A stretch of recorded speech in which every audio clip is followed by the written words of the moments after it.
रामचंद्र की यह बात सुनकर यशुनी सीता धर्म जानने वाली अनुसुईया के पास गईं। बुढ़ापे के कारण अनुसुईया के सब अंग शिथिल हो गए थे। शरीर में झुर्रियाँ पड़ गई थीं। बाल सफ़ेद हो गए थे। जैसे हवा लगने से केला का पेड़ हिलता है, वैसे ही अनुसुईया का शरीर बुढ़ापे के कारण कांप रहा था। सीता ने जाकर पतिव्रता अनुसुईया को प्रणाम किया और अपना नाम बतलाया। सीता ने तपस्विनी अनुसुईया को प्रणाम करके हाथ जोड़कर उनसे कुशल प्रश्न किया। धर्मचारिणी सीता को देखकर उनको प्रसन्न करती हुई अनुसुईया ने कहा, यह बड़ी प्रसन्नता की बात है कि तुम धर्म का पालन करती हो। तुम अहंकार छोड़कर और कुटुंब के सब लोगों को त्याग कर अपने पति के साथ वन को आई हो। यह भी बड़े भाग्य की बात है। वन में हो चाहे नगर में, अच्छी हालत में हो चाहे बुरी हालत में, जो स्त्री अपने पति का प्रिय करती है उसी को श्रेष्ठ लोक प्राप्त होते हैं। पति चाहे कुशील हो चाहे स्व इच्छाचारी हो अथवा धनहीन हो, किंतु अच्छे स्वभाव वाली स्त्रियों का पति ही परम देवता है। हे वेदेही, मेरी समझ में पति से बढ़कर स्त्रियों का हित करने वाला दूसरा कोई नहीं है। पति इस लोक में और परलोक में भी हित करता है। पति की सेवा रूप तपस्या का फल कभी नष्ट नहीं होता।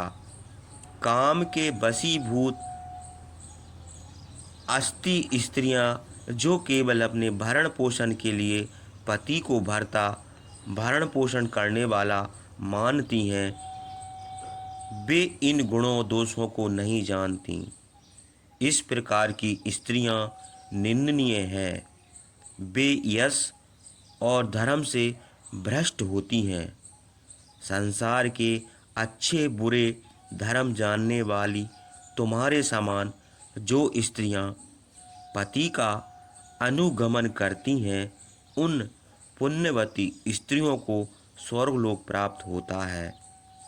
यद्यप तुम पतिव्रता स्त्रियों के नियमों का पालन करती हुई हमेशा अपने पति का अनुगमन करो।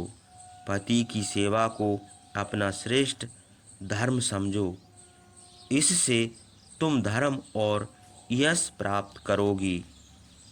अनुसुईया के यह कहने पर निंदा रहित सीता ने उनकी बातों की प्रशंसा की और फिर वे धीरे धीरे उनसे कहने लगीं, आपने जो मुझे पति ही स्त्रियों का देवता है उपदेश दिया है, यह आपके लिए कोई आश्चर्य की बात नहीं है।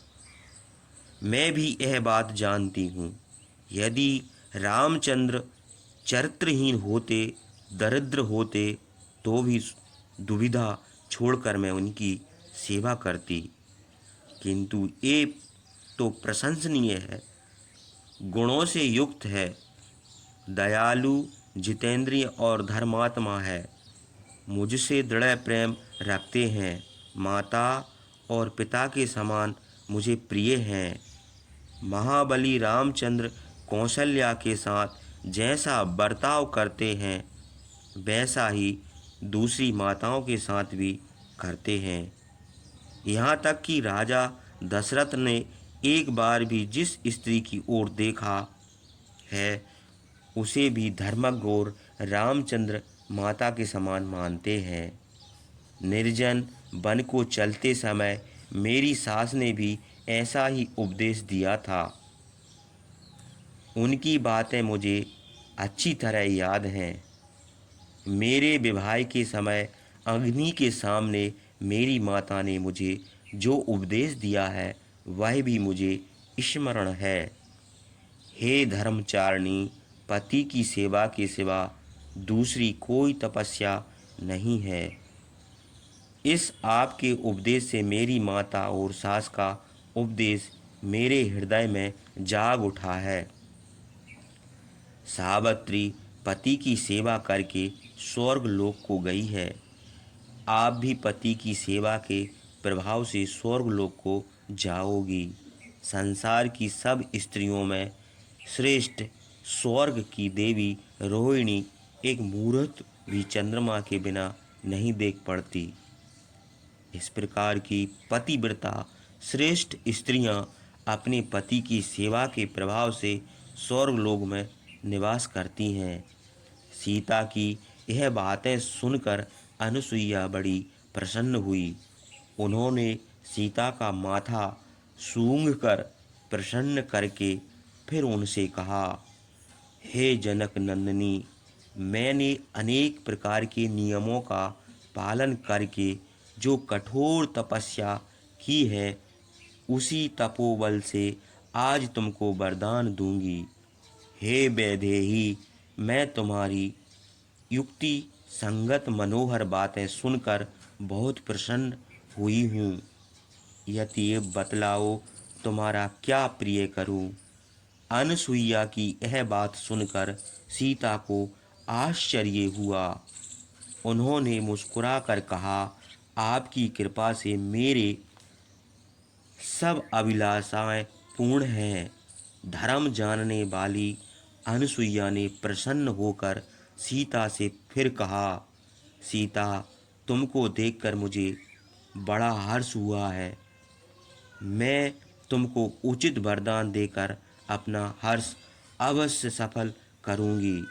हे वैदेही, यह दिव्य माला, उत्तम वस्त्र और आभूषण, अंगराग, महावर आदि और महामूल्य लेपन, चंदन आदि में प्रसन्नता से तुमको देती हूँ। इनसे तुम अपने सब अंग शोभित करो। ये सब वस्तुएं कभी मैली नहीं होंगी, हमेशा इसी प्रकार को बनी रहेंगी। जिस प्रकार लक्ष्मी विष्णु को शोभित करती है, उसी प्रकार तुम यह अंगराग और लेपन लगाकर अपने पति की शोभा बढ़ाओ। प्रसन्नता से तपस्विनी अनुसुईया का दिया हुआ अंगराग, वस्त्र, आभूषण और माला लेकर यशस्विनी सीता हाथ जोड़कर उनके पास बैठ गई। तब दृढ़ व्रत अनुसुईया ने सीता के मुंह से प्रिय बातें सुनने के लिए उनसे पूछा, सीता, मैंने सुना है यशस्वी रामचंद्र ने स्वयंवर में तुमको प्राप्त किया है। मैं यह वृतांत विस्तार के साथ जानना चाहती हूँ। यद्यपि तुम अपने विवाह का पूरा वृतांत मुझसे कहो। धर्मचारिणी अनुसुईया की यह बात सुनकर, अच्छा सुनिए, यह कहकर सीता अपने स्वयंवर का हाल कहने लगी। धर्म के जानकार महाबली जनक मिथिला देश के राजा हैं। वे क्षत्रिय धर्म के अनुसार पृथ्वी का शासन करते हैं। उन्होंने एक बार यज्ञ करके हल से पृथ्वी को जोता था। उसी समय पृथ्वी फोड़कर राजा जनक की कन्या स्वरूप में मैं निकली हूँ। जब राजा जनक खेत की मिट्टी अपने हाथ से बराबर करने लगे, तब मुझे देखकर बड़े चकित हुए। मेरे शरीर भर में धूल लगी हुई थी। उनके कोई संतान नहीं थी, इसलिए बड़े स्नेह से यह मेरी कन्या है, यह कहकर मुझे गोद में उठा लिया। उसी समय मनुष्य की बोली के समान आकाशवाणी हुई, राजन, यह कन्या तुम्हारे खेत में उत्पन्न हुई है। यद्यपि धर्म के अनुसार तुम्हारी पुत्री है। यह आकाशवाणी सुनकर धर्मात्मा पिता राजा जनक बड़े प्रसन्न हुए। मुझे पाकर राजा जनक को बड़ा ऐश्वर्य पाने के समान प्रसन्नता हुई। उन्होंने अभिष्ट पदार्थ के समान मुझे पुण्य कर्म करने वाली बड़ी रानी को दे दिया। रानी ने अपनी लड़की के समान बड़ा प्रेम से मेरा लालन पालन किया।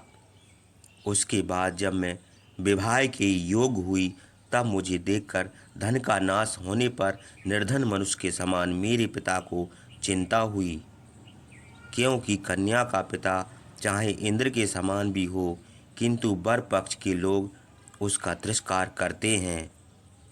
राजा जनक उस तिरस्कार की प्राप्ति में विलंब न देखकर चिंता के समुद्र में डूब गए, और जिस प्रकार नाव के बिना मनुष्य नदी के पार नहीं उतर सकता, उसी प्रकार वे चिंता रूप समुद्र से पार न हो सके। मुझे अयोनिजा जानकर बहुत सोचने पर भी उनके मेरे अनुरूप वर न मिला। इसके बाद उन्होंने सोचा कि धर्म के अनुसार इस कन्या का स्वयंवर करूँगा। महात्मा वरुण ने राजा जनक के पूर्वज देवराज को देवताओं की प्रार्थना से दक्ष के यज्ञ में शिव की कृपा से प्राप्त श्रेष्ठ धनुष और अक्षय तुनीर दिया था। वह धनुष इतना भारी था कि उसे कोई मनुष्य बहुत उपाय करने पर भी हिला नहीं सकता था, और राजा लोग स्वप्न में भी उसे चढ़ा नहीं सकते थे। वह धनुष मेरे पिता सत्यवादी राजा जनक को प्राप्त हुआ। फिर उन्होंने राजाओं को निमंत्रण देकर बुलाया और उनसे कहा, आप लोगों में से जो कोई इस धनुष को उठाकर इसकी जया चढ़ा देगा, उसी के साथ मेरी कन्या का विवाह होगा। इसमें कोई संदेह नहीं है।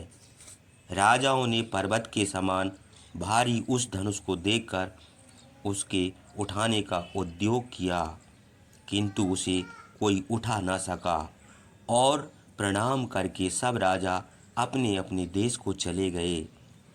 उसके बहुत दिनों बाद विश्वामित्र के साथ महातेजस्वी रामचंद्र मेरे पिता का यज्ञ देखने के लिए गए। पिताजी ने सत्य पराक्रमी रामचंद्र, लक्ष्मण और धर्मात्मा विश्वामित्र का यथोचित सम्मान किया। महर्षि विश्वामित्र ने पिता से कहा कि ये रामचंद्र और लक्ष्मण राजा दशरथ के पुत्र हैं, आपका धनुष देखना चाहते हैं।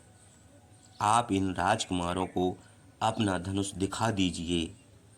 महर्षि विश्वामित्र की यह बात सुनकर मेरे पिता ने वह धनुष मंगा लिया। महाबली रामचंद्र ने दम भर में उस धनुष को उठाकर उसकी जया चढ़ा दी।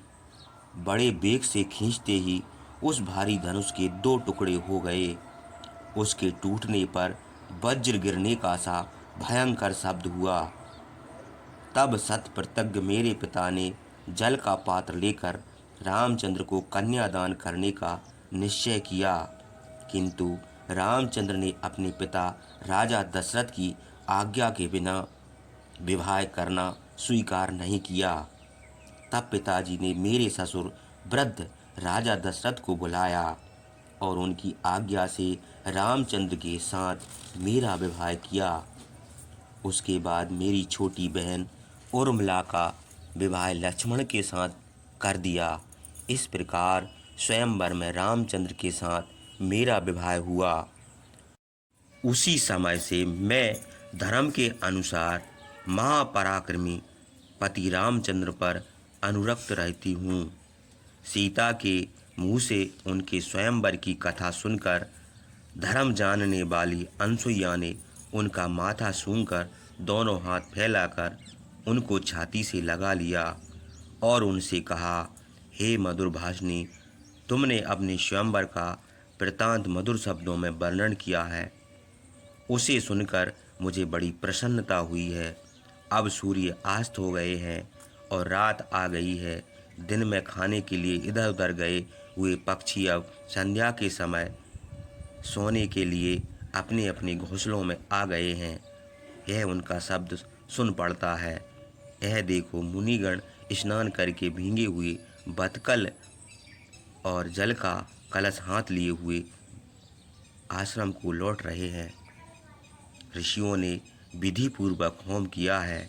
वायु के द्वारा उड़ाया हुआ उसका धुआं कबूतर के समान लाल रंग का आकाश में देख पड़ता है। जिन वृक्षों में पत्ते कम हैं वे भी दूर होने के कारण चारों ओर से घने देख पड़ते हैं।